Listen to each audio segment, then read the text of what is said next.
Well, welcome one and all to this milestone Data Science Sydney, and it's a milestone for one reason you may be aware of and one you might be even less aware of. The reason some of you may be aware of is that we have now passed the 5,000 mark. So we now have over 5,000 members in Data Science Sydney. The thing you're less aware of is that I run a few other meetup groups, and it's time they all got to know one another. So welcome one and all to the Australia-New Zealand Data Analytics Network, which now has over 10,000 members, half of them from here. That's what I was looking for. Well done. So thank you all for helping make Data Science Sydney a success. And looking around me, it looks like there are precious few seats left here, and that's as it should be. And that brings me to thanking the Commonwealth Bank of Australia and the team from CBA, represented here by Perry. Where's Perry? I'm here. Thank you, Perry. Thank you, CBA. Thank you for your ongoing and amazing support. Thank you for the alcohol and pizzas. Where would data science be without alcohol and pizzas generally, and your alcohol and pizza in particular? No, seriously, CBA has been a terrific supporter of this group in its phenomenal growth, and we look forward to their ongoing support and involvement. And indeed, the only question is, when is Perry going to present and tell us all about the cool things that they're doing? After the annual report comes out. I'll take that as a promise, not a cop-out. I'm counting on you. So, big thank you to CBA. Also, I do have to watch what I say and articulate what I say carefully because I'm on camera. No, I'm on two cameras. And thank you very much to Greg Pearl and more broadly the N-World organization, who continue to provide you folks with your first job or a better job than you've got. And if you want your data science career to go places, as always, Greg Pearl is the man, and there he is. And I think Greg also deserves a big hand because he's been supporting Data Science Sydney and the R User Group before that for years. And I also want to give Troy a hand for always being there to make these videos. So, like I said, I really have to watch what I say. Yes, good point. And there's a reason why everything's on video, apart from court evidence. This is all presentations for the last 2 odd years, ever since N-World started providing their sponsorship. All presentations with the speaker's consent, of course, go on YouTube on the Data Science Sydney channel on YouTube. So if anybody isn't here tonight, hands up who isn't here tonight. Me. Those not here tonight may want to see these presentations on the YouTube channel. So big thanks to Greg, and big thanks to N-World. Big thanks, of course, to everybody in the CBA team and everybody else who helps organize this group. Big thanks to Jose, who rounded people up from their alcoholic distractions over there. And no thanks to Michael in his moment of disaltruism. That's all right. That's all right. He needed to get rested up for the rigors of his presentation. So before we get to that, just wanted to mention my favorite topic, me, and Prescient's data science and analytics training courses, which most of you have heard about. We have a whole lot more in the way of advanced analytics and specialized courses now in text analytics and forecasting and fraud detection and so forth. But the one I'm really excited about, the one I want to tell you about, is not the course that you want to do. It's not the course that the people in this room want to do. Well, maybe one or two. It's the course that you wish your employers did. It's the data literacy course. It's the course that most of the people out there managing data scientists, most people employing data scientists, most people stakeholding and working with data scientists really should do to get a better level of numeracy beyond simple arithmetic and a better level of thinking logically and thinking from first principles and having forms of argument other than appeal to authority and not being stuck in cognitive biases. Don't laugh, that's in the course. So if anybody's interested in the data literacy course, not for you, it's for the people who are making your lives hell, come and talk to me. Now we're going to talk about the opposite of making people's lives hell. We're going to talk about someone who's dedicated himself to making people's lives as good as possible for as many people as possible. Because Michael is a very nice guy, actually, apart from what he actually does, and he seems to be like nice guy TM for a living as well, which is a pretty congruent thing to do, actually. So Michael, among other things, is the I guess principal founder of the Minerva Collective, and I'm sure there are plenty of people in this room who got their start in analytics through the Minerva Collective, and for those who don't know much about the Minerva Collective, that'll be the topic of Michael's presentation, but as you'll see, it's a chance to do good and become a data scientist or a better data scientist at the same time. He's also the founder of Cafe Art Australia, an initiative that empowers people affected by homelessness, and he's been an analytics consultant, a strategy consultant, a product specialist for ages, and most endearing and surprising for me is he has a background in pure mathematics, which is something I share with him. So enough from me. Over to you, Michael. Thank you. Can everyone hear me? What? Yep. Always one. Okay, nice to meet you, everyone. Today I'm going to be talking about data, the good and the bad. Before I get started, I thought I'd ask everyone the question. I'm not trying to be too imposing here, but why are you here? What brings you to an event like Data Science Sydney? Are you here to learn about the latest trends in data science? You know, are you kind of interested in making an impact in that space, or maybe kind of shifting careers and moving into that area? Is it a networking thing? Is it an opportunity to jump on like a new boom that's happening now, which is data, whereas previously it was maybe the internet and social media and various other technologies? Or are you here to think about your highest values and what can you do in the world? Like, how can data be part of the transformation of society? So I just keep that in mind, and you have a question. Could it be all of the above? It can be absolutely anything. But I think it's just kind of worth reflecting on what we're hoping to do individually and collectively. Yeah. So, is this working? Okay. Another rather simple question. I quite like stupid questions, actually. But what is data?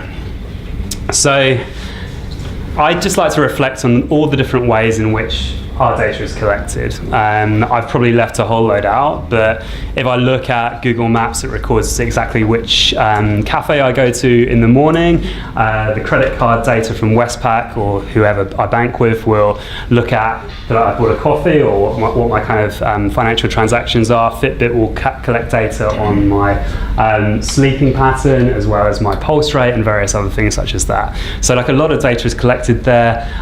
With my health record now, like the GPs and various health professionals have access to a myriad of health data from me. Facebook, if I've liked more than 100 things, which I think I might have done, they probably know me better than my friends. And if I go shopping in Woolies, well, I don't subscribe to their cards, but everything I buy, everything I purchase is collected. And so people do basket analysis and know a lot about me and who I am. I don't know if that scares people. Like, it scares a lot of people, and I think rightly so, and that's why there's a lot of talk about data privacy, of re-identification risk going on at the moment. there's the latest My Health Record thing, in which even though they're promising military-grade servers for the majority of what they're holding, it's accessible by 900,000 practitioners who I don't think have that level of security. So there is like a real risk of our data kind of getting out there, and this scares people. In November the 9th, 2016, I don't know if people know this guy, he became a little bit famous more recently. Mikhail Kozinski kind of formed the My Personality app, and he asked psychometric questions. He's a real leading psychometric expert. I asked psychometric questions of a whole load of people, and then through a personality app on Facebook was able to link their likes and use machine learning to kind of look at how likes caused them to fit into a certain personality profile. And that data was then used, arguably nefariously, by Cambridge Analytica, and arguably this was a good or a bad thing that the UK subsequently left Europe with Brexit, and I don't know how many Trump voters there are in this room, but that was there's obviously a link to that election result. So data can kind of cause some pretty problematic things. Leeds Edward Snowden to talk about Facebook being a surveillance company rebranded as social media. And then just to add to some of the scary kind of bad news stuff potentially, I don't know if people have seen this episode of Black Mirror, which I find kind of terrifyingly, a lot of what it's projecting seems on the verge of happening. And this particular episode where every interaction for every person was rated out of 5. And so people get a score which relates to how good a person they are, essentially. And it tracks the demise of a particular individual. In China, they have a social credit score now, a citizen score, which takes data of people's insurance, their debts, their criminal record, various other things, and brings that together to give people a score as to how good a citizen they are. So it's scarily kind of close to happening. And then I suppose arguably, slightly more prosaically, I just kind of have a question, because I just feel there's so much potential in data to make transformations in society.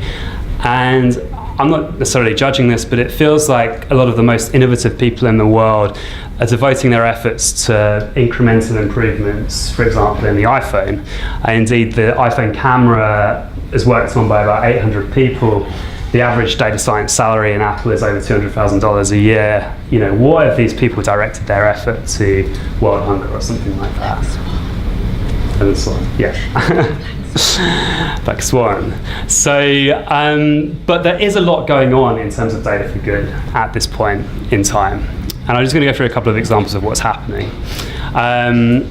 Data to help the world see things more clearly. So there's a huge developing world blindness sight problem going on. So 80% of blindness in developing countries is curable though, and a lot of it's kind of cataract related.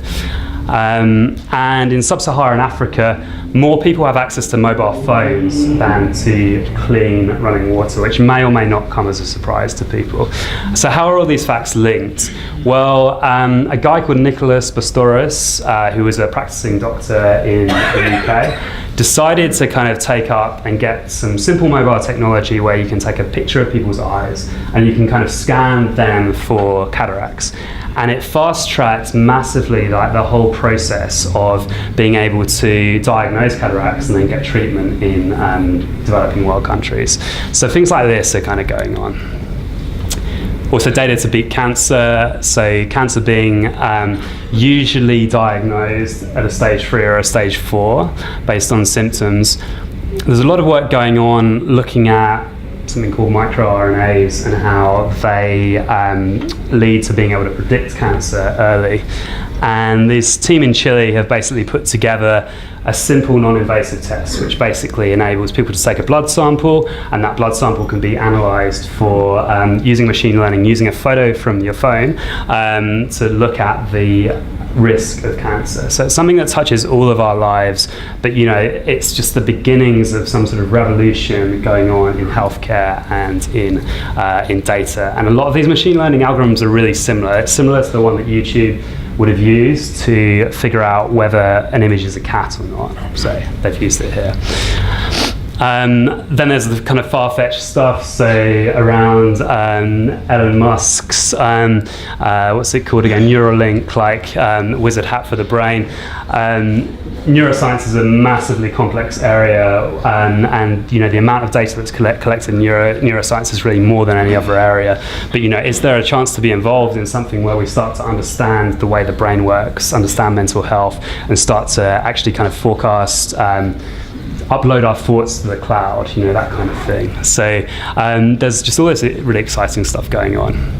And then there's something that inspired us through Minerva to really get started. So 98,000 kids go missing in the EU every single year, and a number of these are abducted.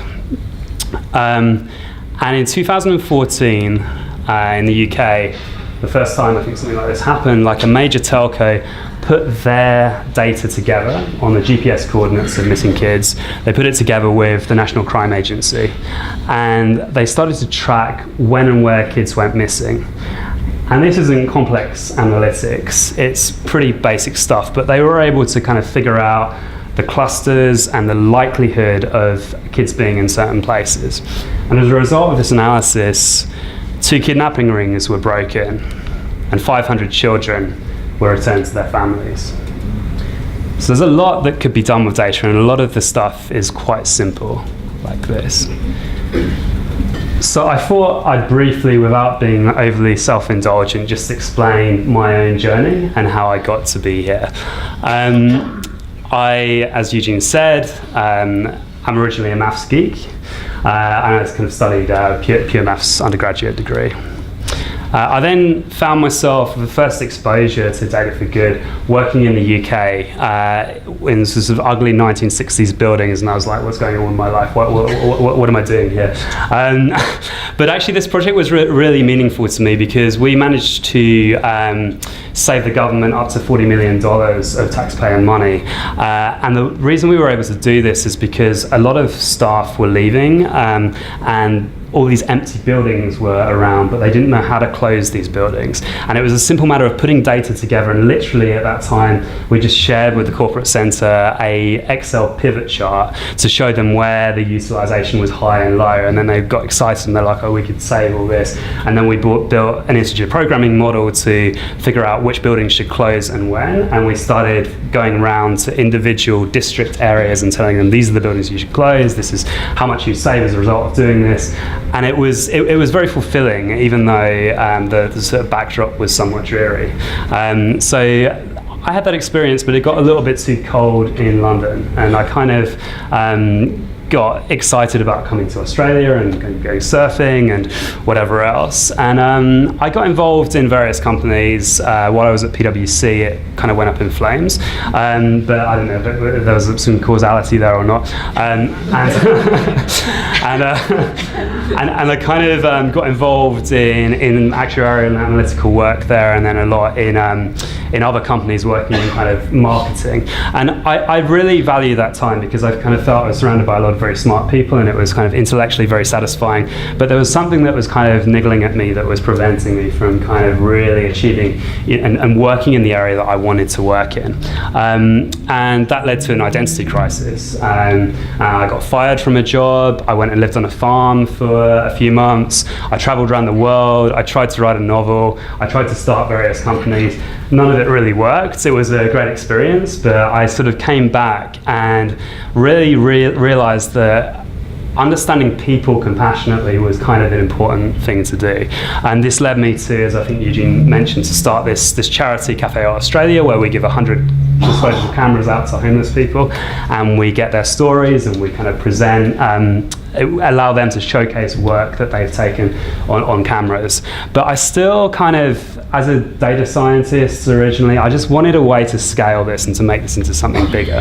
And so there was a period of time where I was, I guess, working as probably a bit of a nauseating hipster, kind of living in Bondi Beach, sitting at cafes like this, talking to a good friend Anthony about how we could use data for like to change society. What's going on at the moment? I had all these really nice conversations about AI and everything, but weren't really doing anything.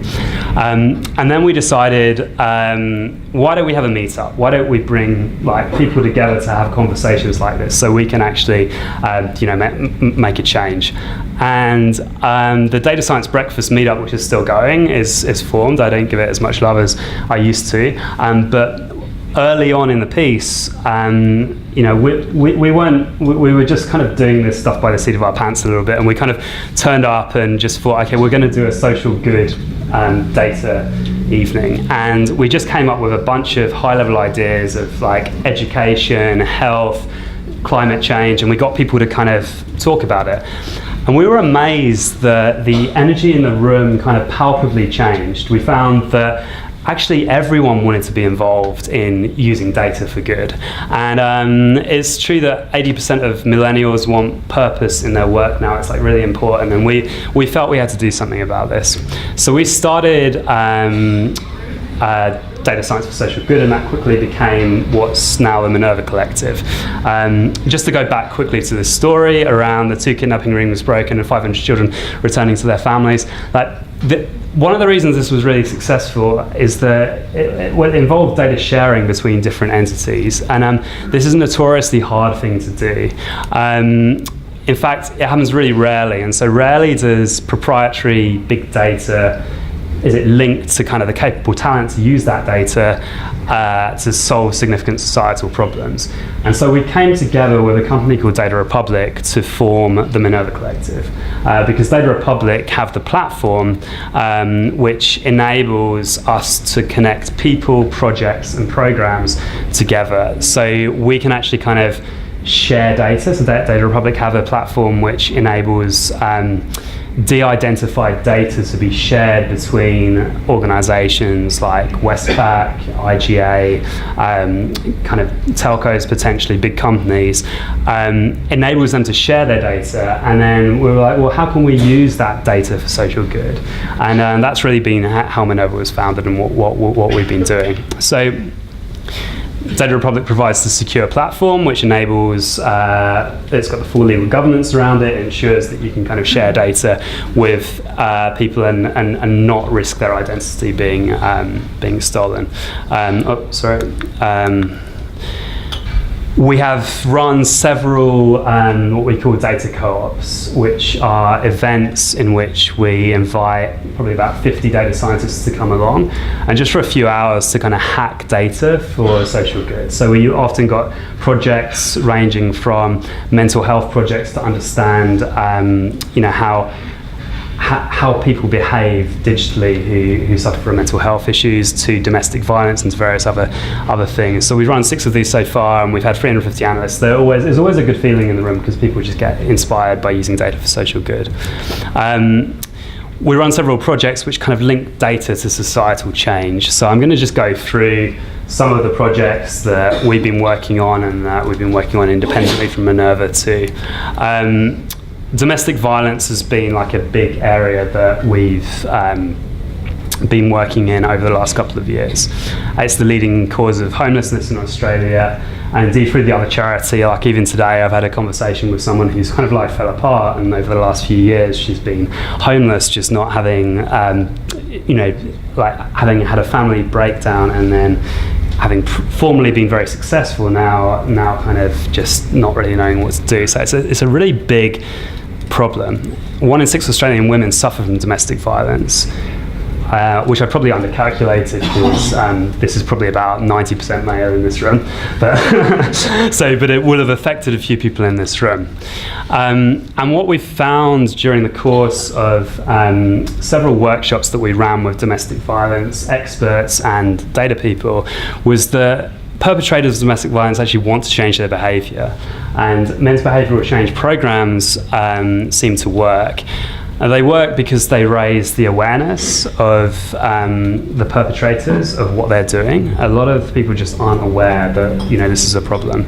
It provides them with motivation to change, and subtle CBT interventions can be developed which help people actually kind of get over their tendency to commit domestic violence. It's a long process, but these men's behavioural change groups have long waiting lists, and they're only a kind of one-off thing.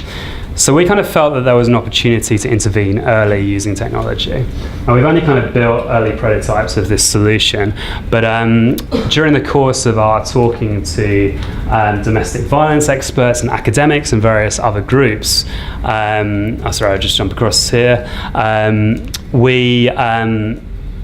we basically found a way that we can look at biometric data from perpetrators of domestic violence with their approval, if they're willing to use it. Because so a lot of these were kind of defendants going through the court process. Getting data on their pulse rate, on sudden gestures, on shouting. So you can actually start to sort of see and measure with their consent what their patterns are and whether it leads to actual domestic violence. The idea was to bring in data from Vodafone and data from banks as well, which lends itself to, so Vodafone could be, if someone's committing domestic violence, one of the things we found is that they go through very obsessive periods of calling a lot or of texting kind of certain language. And there are ways in which features on that data can be kind of collected and brought into the overall machine learning algorithm. And then credit card data, like if it's the purchase of alcohol, things like that, we can start to bring all these data points together from their disparate sources and run machine learning to basically design this app which the perpetrator would have, which helps raise their awareness through delivering surveys, helps provide motivation to change through goal setting, and helps create interventions such as CBT interventions which will help them at certain points in time change their behaviour. So that was domestic violence, and so we spent some time looking at that. And another thing that I've been involved in is financial stress, which doesn't maybe sort of hit the heartstrings as much as domestic violence and various other things can. But it's a huge problem in Australia. It's a huge problem worldwide. But 64% of adults are facing financial stress and vulnerability. And that leaves 2 million people in situations of severe and high financial stress. And we believe, and indeed there's a lot of evidence, that this is a precursor to a lot of obviously homelessness, but domestic violence, mental health issues. And so it's actually really important to get this right. And we've developed a Getting By index in Minerva, which is just a way of looking at people's purchasing patterns and kind of looking geographically, looking by area at where the hotspots of financial stress really are lying. So this is a tool that we can provide to social purpose organisations to help them kind of target people who may be in need. But a project that we're kind of looking to run at the moment is looking at how can we combine, and I'm conscious that we're in CBA and I keep on putting other banks' logos up here, but if CBA want to do this, then we're more than happy to. But by taking transactional data and customer data from a bank, we're able to start building models which look at patterns of transactions and loans and various other bank balance associated things which lead people to be high propensity for financial stress. And that's all good. I mean, and often data science I kind of find gets to this point where you've got a great model that kind of has really good kind of propensities and predictions, but it's the question is like, how are you then going to use that model to create transformations? And we've kind of got a partnership with an app, their name's Frollo, and what they do is they do financial goal setting for the masses. So our kind of vision here is that can we take data from a bank, work out who's at risk, early intervene with the problem that they have, and then provide them with the right people with this app so they can start proactively managing their finances at the right time. So that's kind of an idea, and we also had the idea of a dashboard. Again, like dashboards, but just ways in which we can start to target specific areas, specific demographics, look at emerging trends, look at what's happening in real time, and start to take action. The third project that I've been involved in is solar batteries in Africa, and this is working with a social enterprise who leveraged the fact that, as we said before, in Africa more people have access to mobile phones than running water, so they have a microfinance kind of deal where they provide these solar energy battery packs which people can pay back by the week on their phone. And they have a whole load of data, and what we were able to do with that data is actually start looking at the microeconomy of the area and look at who, that they have agents that kind of deliver these battery packs to various people, and so you can start looking at how they're performing, who are the best agents to target, who are the best customers, which areas can you kind of move into. And so there's a way of kind of gradually spreading solar energy, which obviously environmentally is very good, but actually really empowers these people to kind of live their lives and start functioning in like in their own economy. So we believe that there's an opportunity to transform the social sector to kind of do good through data. And really what I've shared today, I feel just scrapes the surface of what can be done. There are some big areas such as from McKinsey, there's an ability to cut post-harvest losses in half and feed 1 billion people.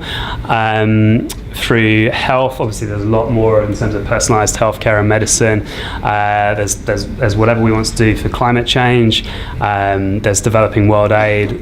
Things like politics, you kind of look at the democratic process and how can kind of data and machine learning and various products be used to kind of optimize that.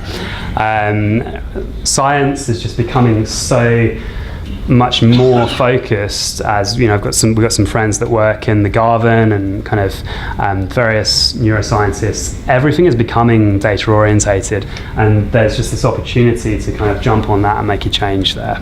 And then mental health, homelessness and domestic violence. So I've kind of shown you some of what I'm doing, what I'm trying to do, but I guess just want to ask you again and ask you to kind of reflect on what is your mission in data science, and what do you want to be doing with those amazing skills that you have? How do you want to help change the world? Thank you.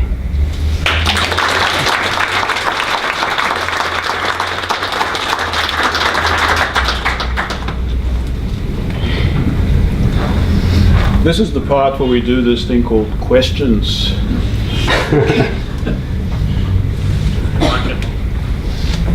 The magic microphone is here. Switch it on. Hi. Hi. Go back to the slide that you had about domestic violence, the machine learning algorithm you were developing. Yep. I was just thinking, you'd have to get quite a bit of data in to build that machine learning algorithm. How long did it actually take? So we haven't fully built it. We've just done a sort of a prototype idea of how it would be built. And you're very right. But the team at the University of Melbourne have done a lot of work on looking at this biometric data. And really, it's about having really good surveys for the perpetrators, so they can kind of track over time exactly what's happening. Because that's one problem. You need enough data. But the other problem is that you need really good data of when domestic violence is actually occurring. It's that kind of that less specific quantitative data that's challenging. And I guess also at the same time you've got to make sure that you have a diverse range of people you're tracking as well, Yeah, exactly. And so, I mean, these things don't happen overnight, really. The idea of this was to do an initial trial, which hopefully will still happen of about 20 to 30 people, and to track them in detail and look at changes and how they correlate. Because you might see very strong correlations, so you don't necessarily need a huge number of participants. But then it's to do a bigger trial, which would have like a large number of people, and eventually you start rolling it out and testing the app with people. So, the process could take a few years to actually kind of make it really happen. Of course, yeah. Thank you. Over here. First of all, thank you, Michael, for sharing those slides and giving us a new perspective of looking at data.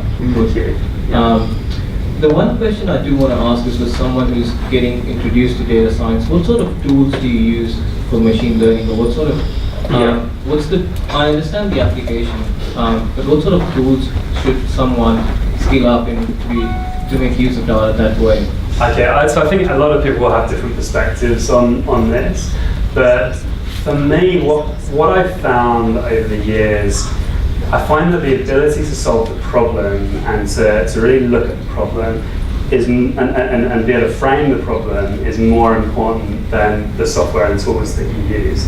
I tend to, at the moment, use quite a lot of Python, and I've always kind of used Tableau because it's easy and I like the kind of visual interface, but a lot of the work that I'll be doing, I try to deliver quite quickly by building an algorithm that works and then showing the front end really early on to whoever I'm working with, so they can kind of see and visualize the problem. Because otherwise you can spend months kind of building complex algorithms that don't have an output. So I think really understanding how business works in that way is kind of key to the results. Hey Michael, I've got a couple of questions also about the domestic violence side. Yeah. The first question was, it's well known it's quite underreported. Yeah. So I suppose imagine your models, if you're building them in a supervised way, you're going to see similar characteristics of domestic violence that have no result at the end. Yeah. Question was, how do you deal with that? And the second part is again about your data sources. These are very private data. Things your biometrics, your phone calls. Sure. I mean, like, people have to opt into this kind of thing. Yeah. So I mean, again, another question is like, hey, how do you convince people to give it their privacy over? Okay, cool. So actually, I'll ask the second one, and I'll come back to the first one because it's more technical. I might need to get you to rephrase it. For the second part, so this was done as part of something we were incubated with New South Wales Innovation to do, and they're very, very valid questions. So obviously, you can't just kind of start talking to Fitbit and getting everybody's kind of biometric data. But so it has to be opt-in. But what we found is that defendants going through the court process in domestic violence were actually incentivized in various ways to change their behavior. They really wanted to anyway, but they were incentivized because that court process could be a lot easier for them if they could demonstrate this. And so they would opt in and they'd wear the devices, we'd collect other data for them and use that as a trial. And that could be that point that the product is actually provided to people. And so the idea is to sort of make a business or a data product out of this, which can be kind of deployed at the right time. So the other question, sorry, you were saying... I was just saying that domestic violence is traditionally quite underreported. Yeah. So in terms of trying to build a machine learning model in this situation, you have the issue that your outcome is not very reliable. Sure, but in this case, so it's a really important point, and that's where the University of Melbourne were kind of coming into this. So if you think about it, you've got maybe 30 or 40 perpetrators that you've identified, and over a period of 3 weeks, what we would do is kind of track them, and they need to keep a diary. And the crucial thing is for them to be able to keep that diary really rigorously, but as we said, they're incentivized, so they will hopefully record things. In general, you're right, it's really underreported, so if you were looking at other projects, you wouldn't be able to do that, but I think with this one, that's less of a problem, but we haven't got there yet, so yeah, cool, thank you. Over here. How have you gone with the transition from doing an initial proof of concept and people saying, wow, that's really cool, that could change things, to taking that next step and saying, well, how can we actually roll this out at scale for real? Are you getting much engagement with that, or do you have particular plans? Yeah, I mean, in general, it's our biggest challenge, really. Like, we find that people love doing hackathons, and they love kind of events where a product idea is produced and maybe initial proof of concept, but actually kind of embedding it. Like, I think the same is with all of data science as well, really. You often get some good piece of analytics, but how that becomes operational in a business, that next step is a much harder piece to crack. So I've actually found I've had much more traction in the consulting side of what we do. So for example, Azuri I talked about with the solar batteries in Africa, like we're really changing their business process because we've got now quantitative evidence of who's likely to churn, who's likely to, which agents are working well, the kind of social interaction between them, all that kind of thing. So that's embedded in the business. It's easier with startups as well. So to get like a major bank to change its processes, you're cranking something really slowly to make it happen. Probably worth it in the long run because you're going to have like a bigger impact, but you're talking about already years, and we're too immature in that journey to be there yet. So. Okay, one last question. So great talk, Michael. I just want to ask, what's your take on the ethics of AI? Got a couple of projects that you shared, like the one with the affordability crisis and everything. Yeah. If you really do a geographic interpretation of it, it's gonna unfortunately target the lower middle class people and people from different background and stuff. Yeah. So rather categorize them as a higher risk area, how can we deal with the problem of like the ethics and AI that it's equally represented with all classes? Yeah. I'm not entirely sure like how we deal with that. I think in that particular example where we're targeting specific groups, we're targeting them in such ways that we can kind of help people because we know who's the most vulnerable, and so we sort of provide assistance to them. But I recognise that kind of collecting data on people and kind of targeting AI, like if you read Weapons of Mass Destruction and things like that, you kind of, there's a broader need to kind of change the ethics of how we move forward with these algorithms and data science. It's not as simple as let's learn from the past and kind of act in the future. So I don't know how we do that. I feel things like apps that should be incentivizing us to change our lives for the better aren't necessarily doing that. So how do we tweak that? Like it's a big question, but very interesting. Thank you. Well, please join me in thanking Michael for his